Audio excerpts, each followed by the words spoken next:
Oke, Assalamualaikum warahmatullahi wabarakatuh. Selamat bertemu kembali di mata kuliah Analisis Perancangan Sistem Informasi.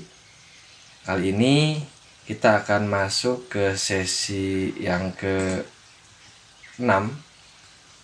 Kita akan masuk tahapan kedua dalam SDLC, yaitu tahapan analisis atau sistem analisis.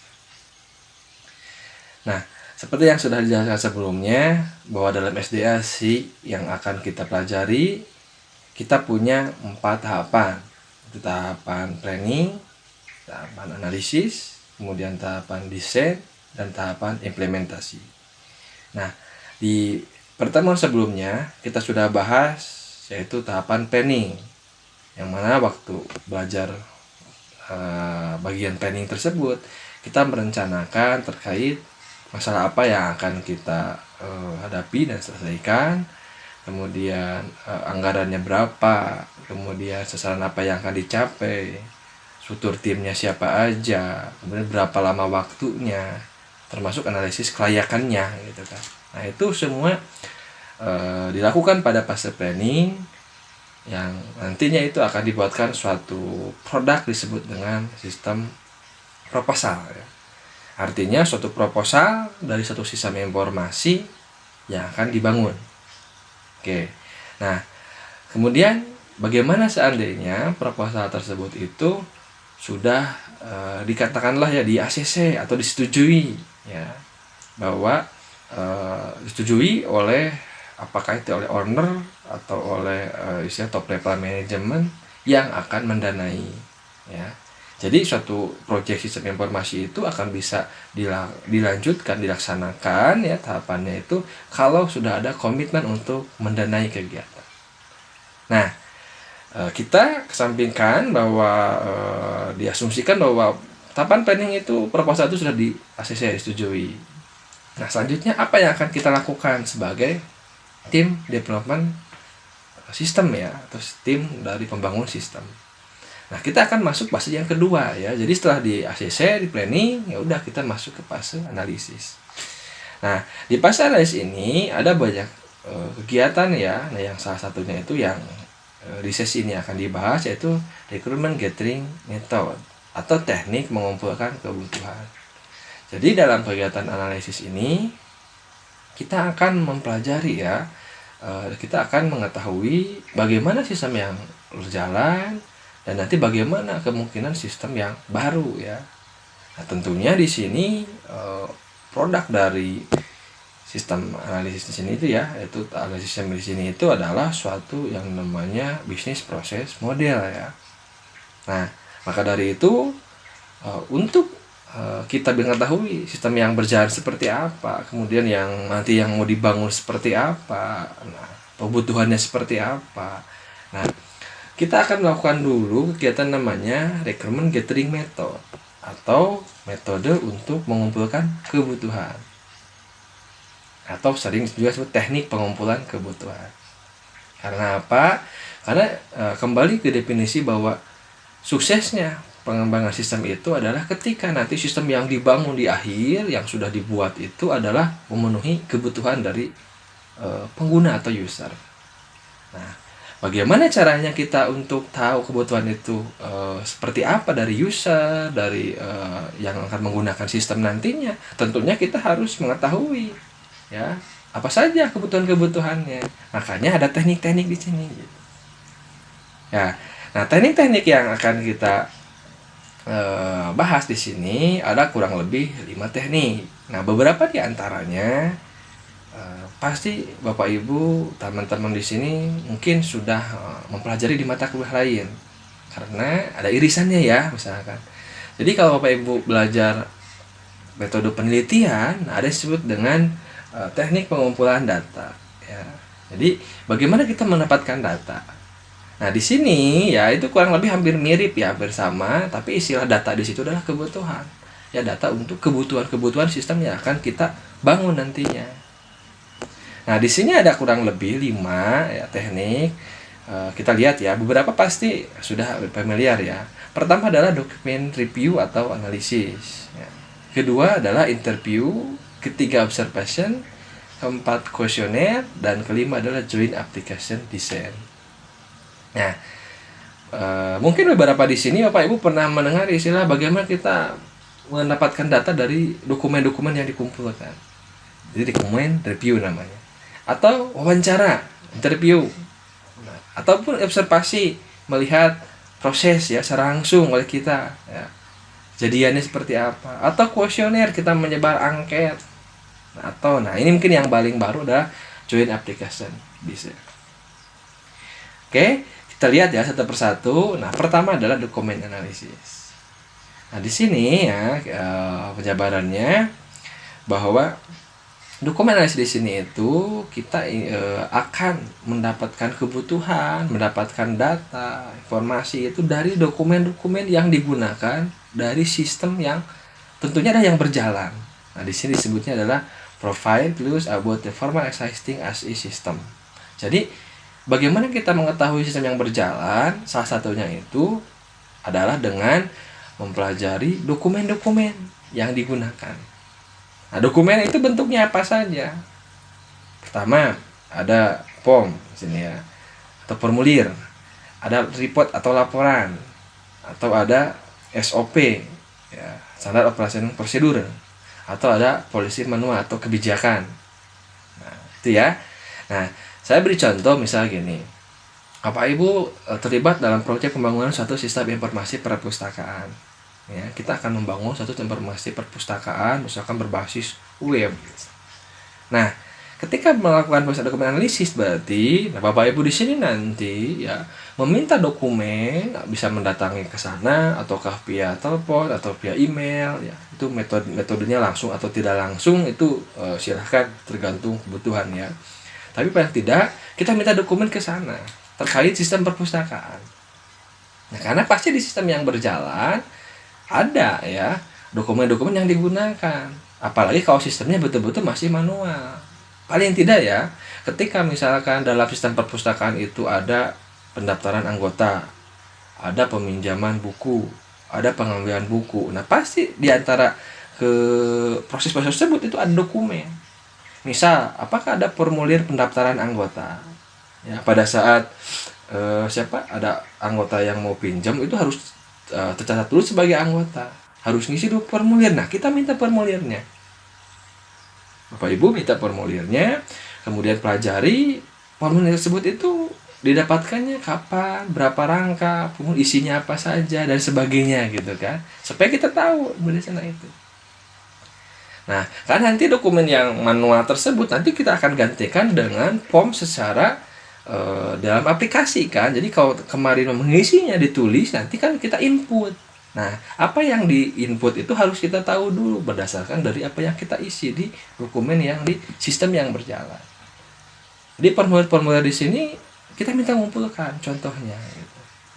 Kemana kita memintanya? Ya tadi ke organisasinya. Jadi Bapak Ibu kalau saya perpustakaan yang minta ke bagian perpustakaan di sana. Dokumen lain adalah report atau laporan. Nah, misalkan apakah ada dokumen pelaporan misalkan per akhir bulan, atau misalkan laporan per tahun atau per minggu dan seterusnya. Laporan peminjaman, laporan dokumen-dokumen laporan pengembalian buku, laporan data buku, laporan data anggota yang aktif yang enggak. Nah, kita pelajari. Karena nanti pun kita kan akan buat laporan itu report yang nanti kalau laporan ini misalkan yang lama itu diketik hanya di aplikasi Office ya misalkan, diketik ulang. Nah, kalau nanti kita akan buatkan otomatis dari sistem ya. Nah, itu kan kita akan tahu kebutuhan itu dari dokumen.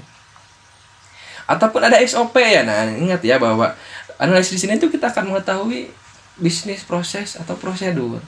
Nah, atau bahasa ininya mungkin SOP ya, bahasa ininya itu ya. Nah, makanya SOP di sini itu misalkan ada prosedur ya, beberapa organisasi udah punya tuh. Ada prosedur peminjaman yang sudah ada, apakah dalam bentuk gambar, tulisan, ya kita minta kalian pelajari gitu. Ya, termasuk apakah ada polisi manual, kebijakan, aturan, tata tertib, misalkan kebijakan peminjaman buku bagaimana, kebijakan misalkan terkait maksimal buku yang dipinjam, bagaimana penggantian yang ini, aturan-aturan pokoknya yang terkait dengan sistem yang akan kita bangun, kita harus pelajari gitu. Nah, itu semua tipikal-tipikal dokumen yang bisa kita kumpulkan. Ya, yang sama Bapak Ibu kumpulkan apapun nanti sistem yang dibangun gitu. Nah, contoh lain misalkan ya, kalau kasusnya sistem penjualan, otomatis berarti kita pelajari apa sih dalam pola penjualan itu, misalkan apakah ada nota pesanan, nah formulirnya itu ya. Jadi kalau mau pesan barang ya kita tulis di nota. Nah, itu kan kita pelajari itu dokumen tersebut. Atau ada nanti bukti ya, bukti transaksi penjualan, misalnya ketika kita beli sesuatu kita dapat yang namanya kwitansi atau faktur, nah kita pelajari itu. Ataupun laporan penjualan harian, bulanan, stok barang dan sebagainya. Nah, kurang lebih adalah itu yang kita lakukan dengan dokumen analisis. Jadi kita belajar mendapatkan kebutuhan atau data dari dokumen-dokumen. Ini masih dilakukan ya Bapak Ibu ya. Saya lihat beberapa yang penelitian skripsi atau misalkan kerja praktek dan tugas akhir yang lainnya kadang lemah dari sisi pengumpulan data atau dokumennya gitu. Karena apa? Mungkin dirasa ya ini udah sebat tahu kita. Padahal dari dokumen tersebut, nah ada beberapa catatan misalnya di sini.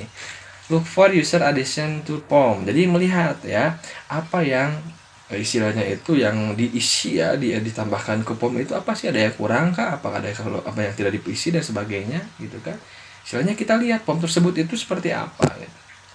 Kemudian look for unused form element. Misalkan barangkali ada yang kosong yang jarang diisi, berarti kita nggak butuh datanya ya. Kita nanti di aplikasi yang akan kita buat ya jangan ada, atau kurang ya misalkan tambah apa. Nah, di sini pun ada perintah do dokumen analisis before interview. Nah, langkah dokumen analisis ini itu akan membantu nanti pada saat wawancara. Jadi sebelum nanti kita nanya-nanya ya dengan teknik yang kedua interview, nah kita sudah punya bahan dulu dari dokumen-dokumen.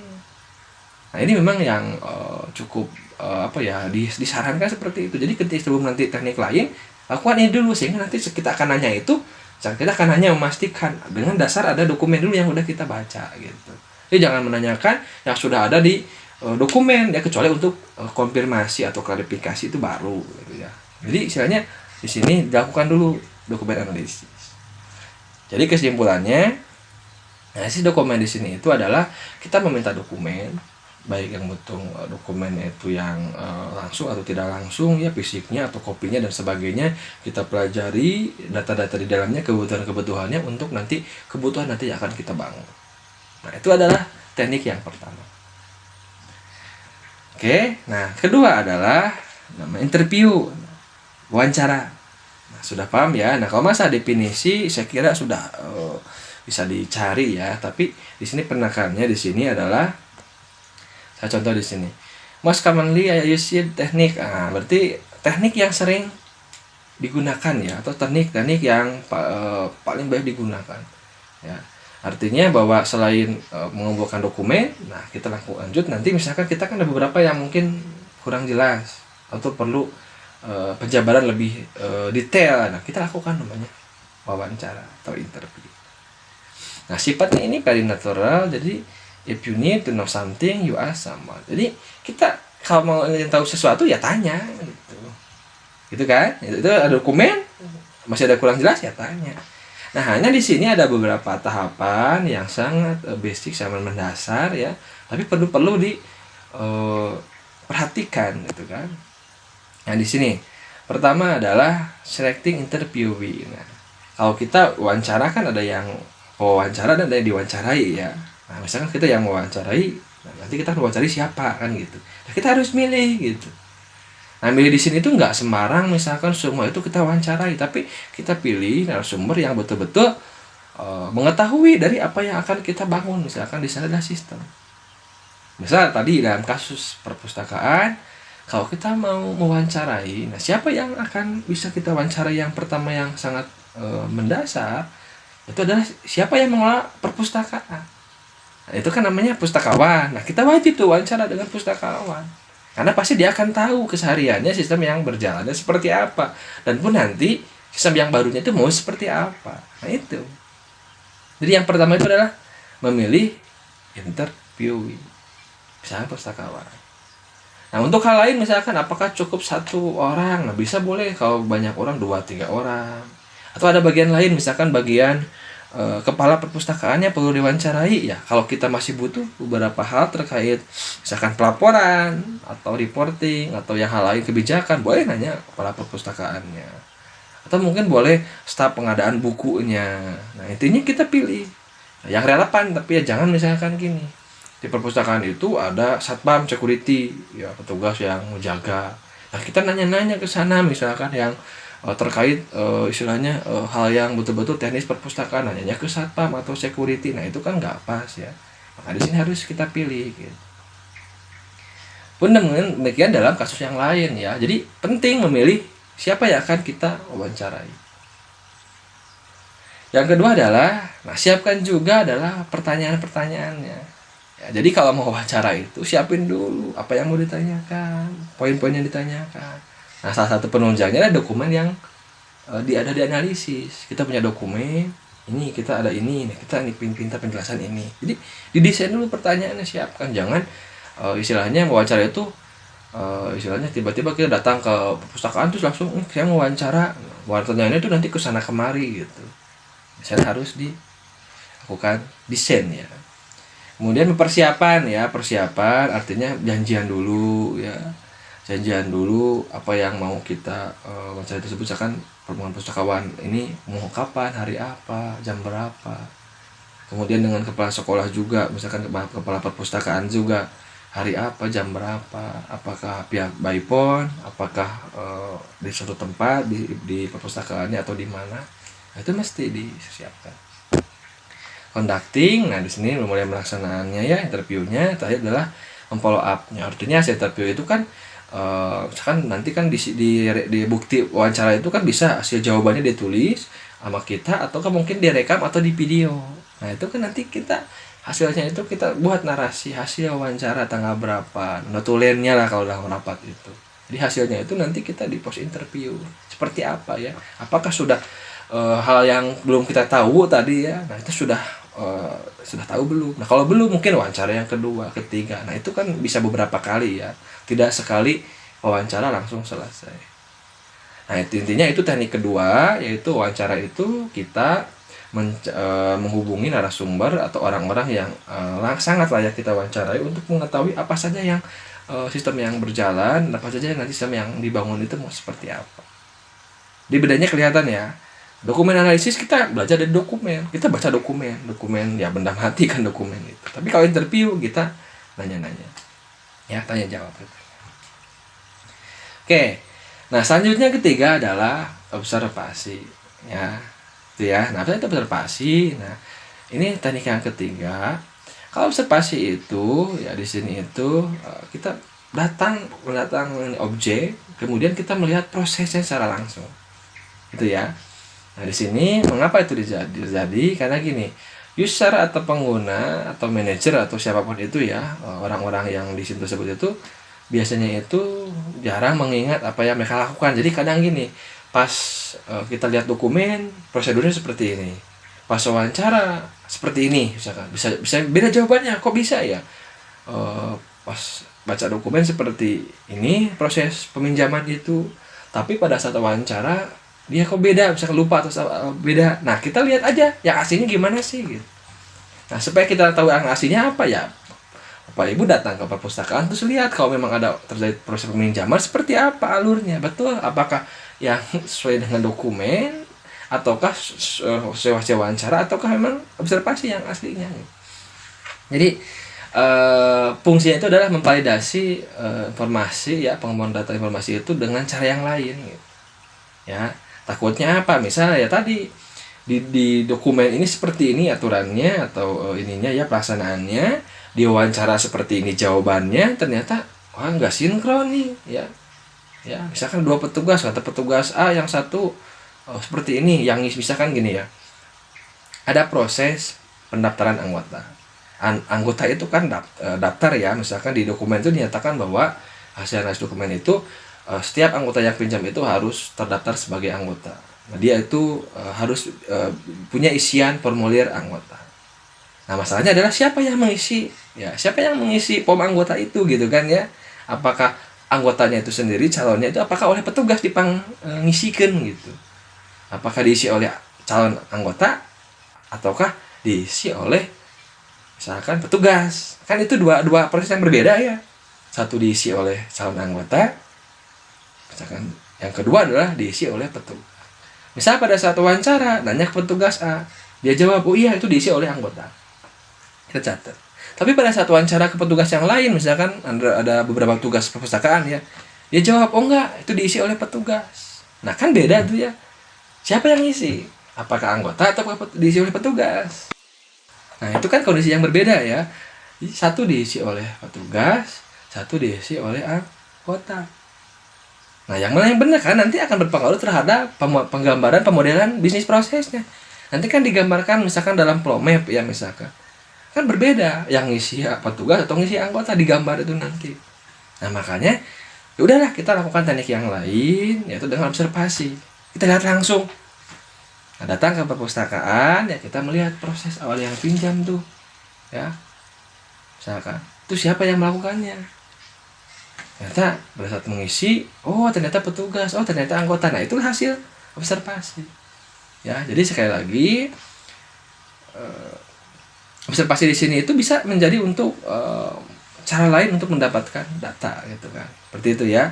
Nah tapi di sini ada beberapa ketentuan, misalkan yang lain ya behavior change. Jadi sekarang kita juga harus melihat bahwa orang itu nggak suka diamati ya. Jadi orang kalau diperhatikan itu kadang bisa jadi grogi. Nah makanya di sini kita ya kadang jangan bilang pas saya mau observasi, jangan gitu aja, kita santai aja lihat pas saya mau melihat kondisi gitu aja. Jadi kita jangan bilang mau melihat prosesnya gitu kan, tapi lihat aja kegiatannya langsung, tapi kita catat gitu. Karena kita pun harus keep low profile dan change the process ya, artinya apa? Artinya di sini kita melihat aja, jangan mengganggu gitu. Beda ya kalau wawancara nanya-nanya kan, kita nggak nanya-nanya nggak apa, kita ngeliatin aja, datang ke sana terus lihat gitu, mengamati gitu, pengamatan. Tapi yang diamati apa adalah ya prosesnya. Nah, sering ada kesalahan juga misalnya gini, observasi itu maknanya bukan berarti mengunjungi tempat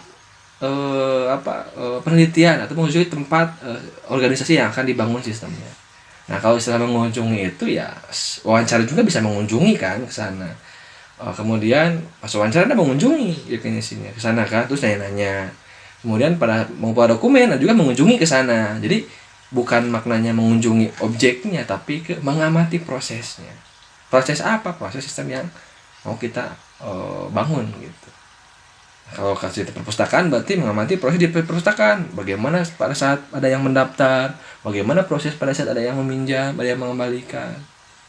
Nah kalau dalam kasus penjualan misalkan bagaimana kalau ada yang pada saat jadi penjualan atau jadi pembelian, nah itu kasusnya.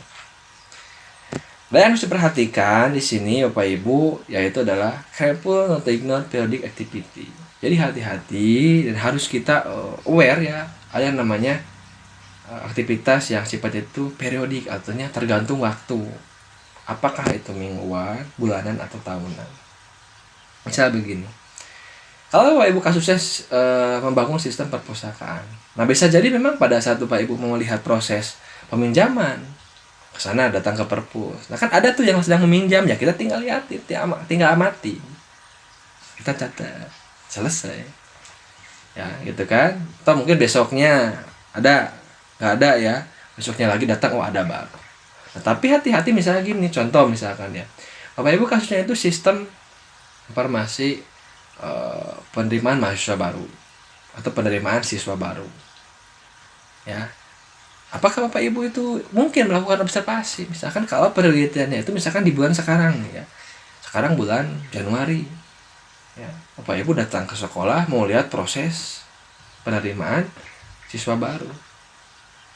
Nah itu kan sebenarnya dalam konteks di sana akan sulit untuk dilakukan observasi. Karena apa? Karena PMB itu penerimaan mahasiswa baru atau penerimaan siswa baru itu sebenarnya periodic activity. Biasanya kalau ada terjadinya PSB atau PMB itu misalkan sekitar bulan Juni Juli ya, ibaratnya mau naik lulus ada yang masuk yang baru kan gitu kan. Nah sekarang kan Januari nggak ada yang lulus siswa itu kan, atau maksud itu nggak ada yang lulus sekarang, nggak ada yang istilahnya penerimaan misalkan siswa baru ya di sekolah gitu kan. Karena nanti adanya itu Juni Juli, otomatis kalau Bapak Ibu sekarang mengambil judulnya PSB atau penerimaan siswa baru, saya jamin itu nggak mungkin melihat observasi. Karena apa? Tiap hari pun Bapak Ibu selama bulan Januari datang ke sana ya, nggak akan ada proses penerimaan siswa baru karena bukan masanya, ya. Jadi masanya itu kan nanti di bulan Juni. Nah itu baru logis kalau di bulan Juni itu atau Juli itu melihat proses penerimaan siswa baru karena itu ada waktunya, periodik activity-nya, ya. Kalau bukan ya berarti kita akan nggak sulit gitu ya. Jadi observasi ini ada, kalau ada satu yang harus diperhatikan itu adalah mungkin nggak misalnya itu kita observasi itu berdasarkan periodik activity. Nah kalau aktivitinya harian kayak penjualan barang ya, Bapak Ibu kasusnya penjualan barang atau sewa sewa gedung, sewa alat, itu kan mungkin setiap hari bisa jadi ada. Nah itu ya. Tapi kalau kegiatan yang lain bisa jadi nggak ada gitu. Jadi di sini hati-hati ya, ada aktivitas yang, atau misalnya gini ya, yang ada yang bulanan misalnya gini, gajian ya, bikin sistem informasi penggajian. Nah, Bapak Ibu itu otomatis kan gajian itu misalkan tanggal 25 sampai tanggal 1. Antara itu aja observasi itu, melihat prosesnya itu. Jangan tanggal 10, 11, 12 kan belum masanya gajian. Jadi nggak akan bisa melakukan observasi proses penggajian itu seperti apa. Karena lakuannya itu misalkan bulanan, akhir bulan misalkan 25, 26 sampai tanggal 1. Makanya di sini please careful ya, activity yang sifatnya periodik. Itu ya. Nah, itu teknik yang ketiga ya. Jadi yang pertama dokumen review, pelajari dokumen. Wawancara, tanya jawab. Observasi, kita melihat, mengamati oleh kita secara langsung tanpa mengganggu prosesnya. Oke. Selanjutnya, kalau masih kurang, teknik yang lain adalah kuesioner. Nah, kalau kuesioner, nah ya kita pun mengumpulkan kebutuhan data dengan caranya kita dengan menyebarkan angket. Apakah kuesioner itu bisa dua cara, bisa yang dalam bentuk kertas atau dalam bentuk online sekarang ya, Google Form dan sebagainya. Itu silakan ya, mau yang online apakah misalkan masih pakai manual dengan kertas. Yang penting adalah pertama itu nanti kita kuesioner itu adalah angket itu kita pilih siapa partisipannya. Misalkan boleh menggunakan teknik sampling ya di mata kuliah statistik. Misalnya tadi ya, kita punya bikin sistem perpustakaan, petugasnya itu ada 10. Nah, kita apakah mau semuanya kita kasih kuesioner ataukah cukup misalkan 50%-nya? Itu mah enggak, silakan ya. Itu kita ada mata kuliah lain lah di sampling di statistik biasanya. Kemudian kita desain kuesionernya. Nah, jadi di sini bahwa desain ya mesti pertanyaan-pertanyaannya ini kan nanti akan ditanyakan itu dan dijawab sendiri oleh si partisipannya gitu kan. Jadi silakan kita desain pertanyaannya ya. Karena kita nggak nanya langsung gini gitu kan, kita ngobrol, tapi kita dalam bentuk teks. Apakah sistem ini gini, berapa lama ini, apakah ini seperti ini. Nah itu kan ya. Nah kemudian prioritaskan pertanyaan yang menarik ya. Kemudian juga ditulis apakah yang sifatnya pertanyaan yang opini atau yang fact oriented. Jadi yang spesifik, misalkan spesifik itu misalkan berapa rangkap laporan yang dicetak 1, 2, 3, 4. Nah, itu spesifik. Atau yang opini misalkan apakah Anda merasa sistem yang sekarang sudah baik, apakah kurang baik, cukup baik, berarti itu kan tidak setuju kan gitu, itu opini gitu. Nah, kemudian selanjutnya adalah kemudian mengadministrasi kuesioner. Setelah diserahkan nanti kan diambil lagi tuh misalkan dalam jeda seberapa hari atau berapa minggu diambil. Nah kemudian kita inikan ya risualnya seperti apa, follow up-nya gitu kan, yang belum ditelepon, yang udah ngembaliin siapa aja, yang belum misalkan kita di follow up ya. Kemudian mungkin boleh minta bantuan misalkan gini, kalau ada petugas 10, nah kita minta kuesioner 5 orang. Nah, kita kan datang ke sana terus untuk diisi misalkan 3 hari. Nanti pas diambil lagi misalkan ada yang kembali atau belum. Nah, kita boleh punya supervisor. Artinya misalkan boleh minta bantuan kepala perpustakaannya atau manajernya lah, atau misalkan istilahnya yang atasannya ya untuk membantu, itu boleh gitu kan. Kemudian memfollow up-nya. Misalnya setelah kita review hasilnya gimana, kita serahkan kembali. Kita punya kesimpulan bahwa sekian persen sistemnya itu merasa baik, sekian persen menjawab seperti ini. Nah itu boleh cara lain, itu dengan menyebarkan angket atau kuesioner ya. Jadi istilahnya di sini cara lain ya kita mendapatkan kebutuhan itu ya. Jadi kalau misalkan tadi ya misalkan dokumen analisis sudah oke, udah dapat data, wawancara juga udah, tapi kemudian misalkan observasi juga sudah. Nah kita pun misalkan butuh data lain yang terkait, kita nggak bisa ketemu gitu kan, tapi kita butuh datanya gitu. Nah misalnya gini, bikin informasi akademik untuk suatu kampus atau suatu sekolah. Nah kita perlu kuesioner ya, kita perlu mendapatkan kebutuhan dari usernya itu misalkan siswa atau mahasiswa. Nah kan kita nggak mungkin wawancara ya 1-2 mahasiswa ya. Mungkin kalau 1-2 bisa 3 ya makin lama lah gitu. Nah, lebih baik kita pilih sampling dari 500 mahasiswa, kita ambil misalkan 10% ya. Sekian perempuan, sekian laki-laki, kita kasih link untuk Google Form-nya, mereka isi kuesioner, nanti kita dapatkan mereka butuhnya seperti ini sistemnya. Ya apakah kita perlu platform Android kah, apakah harus web kah. Nah jadi boleh ya, jadi kalau yang tidak memungkinkan wawancara yaitu dengan kuesioner gitu kan, pertanyaan-pertanyaan tersebutnya seperti itu. Oke, nah kemudian itu ya, yang terakhir adalah JAD. Oke, nah JAD ini mungkin kalau di teknik yang lain tadi wawancara, kuesioner, observasi, dan juga misalkan tadi apalagi yang pertama dokumen review mungkin dilakukan di teknik penelitian lain. Nah jadi di sini ini spesifik join aplikasi sini itu adalah di sini itu dia untuk mempercepat scope RIP ya. Artinya gini, kalau kita melakukan tadi terpisah wawancara, dokumen review, kemudian observasi dan sebagainya, mungkin kita perlu waktu yang lebih lama, lebih panjang, ya, resource yang lebih banyak. Nah di sini kita akan mereduce-nya itu, menguranginya.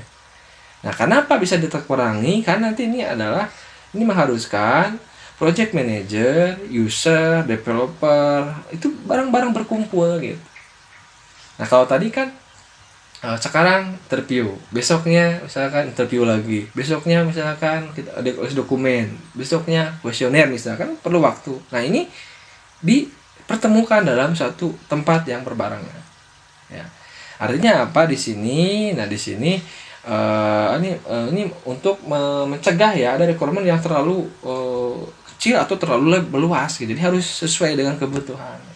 Untuk memastikan misalkan user ini butuh ini, user ini butuh ini, user ini butuh ini. Nah, itu kan harus kalau ini klarifikasi ke A, harus ke B, harus ke C. Nah, di sini makanya nanti dikumpulkan kurang lebih 10 atau 20 user ya, kemudian ini dilakukan misalkan ya dalam waktu periode. Nah, jadi itu seperti ini nanti kita buat ruangan. Nah, dalam ruangan di sini sudah jelas ya, ada screen-nya, proyektornya dan sebagainya ya. Nah, di sini berkumpul ya, ada meja-meja dalam satu meja, satu ruangan ya. Tadi misal di sini itu misalkan ada user sama misalkan kalau tadi sistem perpustakaan nih yang kita bangun. Di sini ada misalkan ada petugas perpus pertama, petugas kedua. Di sini ada kepala perpus, di sini misalkan ada orang yang lainnya ya yang terkait sana. Kemudian di sini ada project manager, ada sistem analis, ada programmer, ada desainer di sini, tim ya. Nah, kemudian berkumpul satu persatu gitu kan.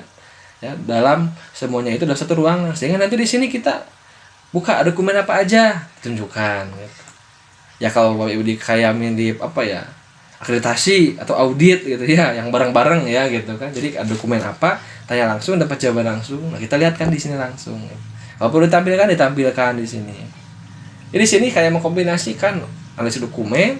Kalau ada kuesioner diserahkan hari itu juga, diisi hari itu juga, ada wawancara ditanya hari itu juga, di waktu itu juga. Sehingga dengan proses seperti ini itu akan mengurangi waktu yang harus misalkan tidak berkumpul dalam satu ruangan gitu. Karena apa? Karena dengan JAD ini ya tadi mengharuskan tim pengembangan dengan tim yang usernya ya, user dan manajer atau ownernya kita ngumpul di sini. Itu pun dengan syarat ya kalau memungkinkan terjadinya di aplikasi di sini. Karena apa ya, otomatis berarti orangnya harus ada misalkan dalam 3 hari ini maraton ya, 3 hari. Atau misalkan dalam 3 minggu tapi tiap minggu tiap hari apa gitu. Jadi lebih spesifik lihat nih ya. Misalkan nih, di sini ada prosedur ini, siapa yang ngisi? Tanya si A, si B. Yang benar yang mana? Oh, jadi langsung di sana selesai gitu. Masing-masing ada orangnya jelas, ada komputernya, laptopnya diperlihatkan di screen atau ada digambarkan dalam whiteboard dan sebagainya. Nah, ini teknik lain yang sebenarnya bisa mempercepat tadi. Artinya menangkap kebutuhan user itu Misalkan butuh seperti apa usernya, seperti ini gitu kan. Nah, ini misalkan pada saat menanyakan sistem, pada saat nanti menguji sistem nanti sama seperti ini. Jadi pada saat mendesain sistem ya sama, ngumpulkan gitu kan gitu. Jadi berkumpul, karena berkumpul ini jadi mudah, lebih cepat. Nah, itulah yang disebut dengan tadi JAD atau Joint Application Design ya.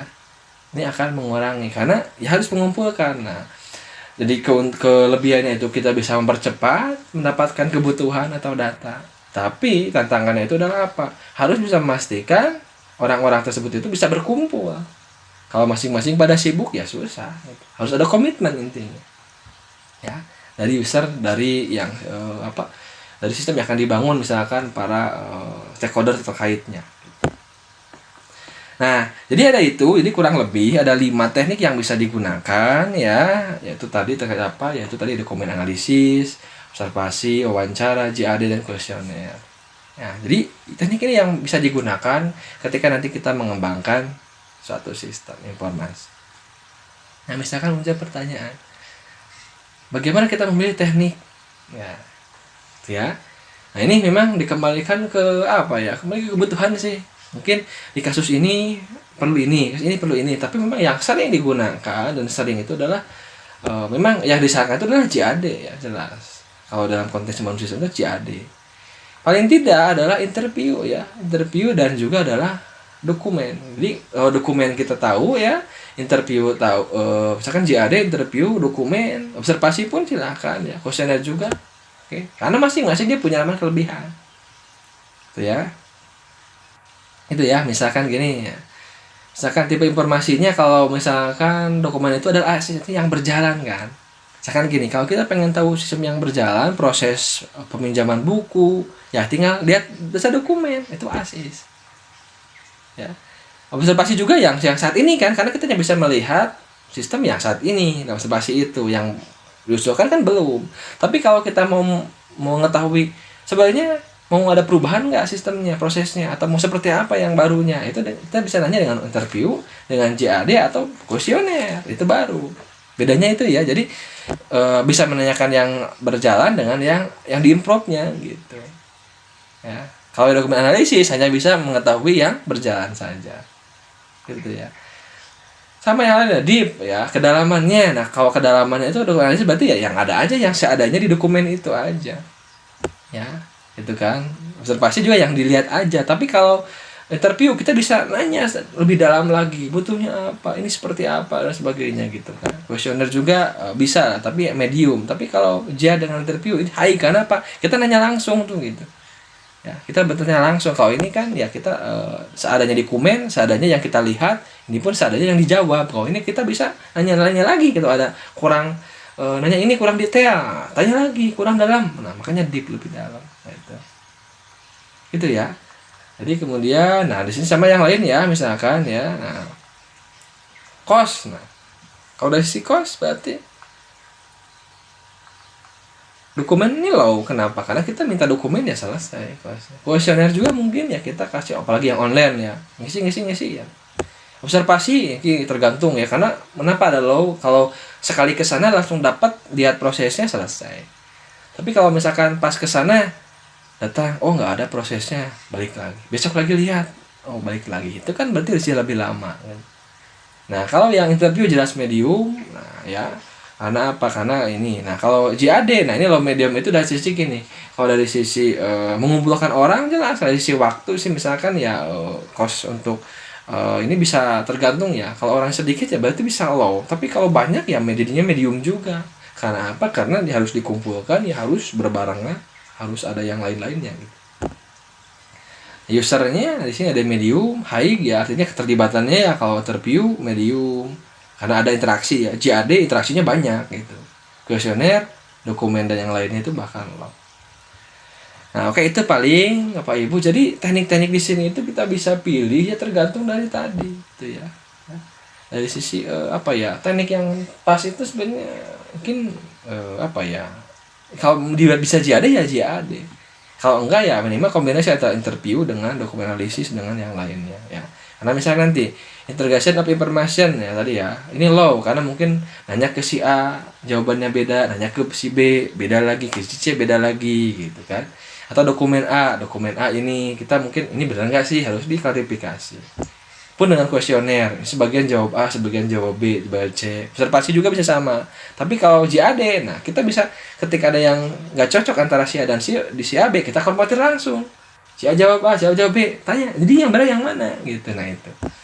Ya, jadi sekali lagi, teknik-teknik tersebut punya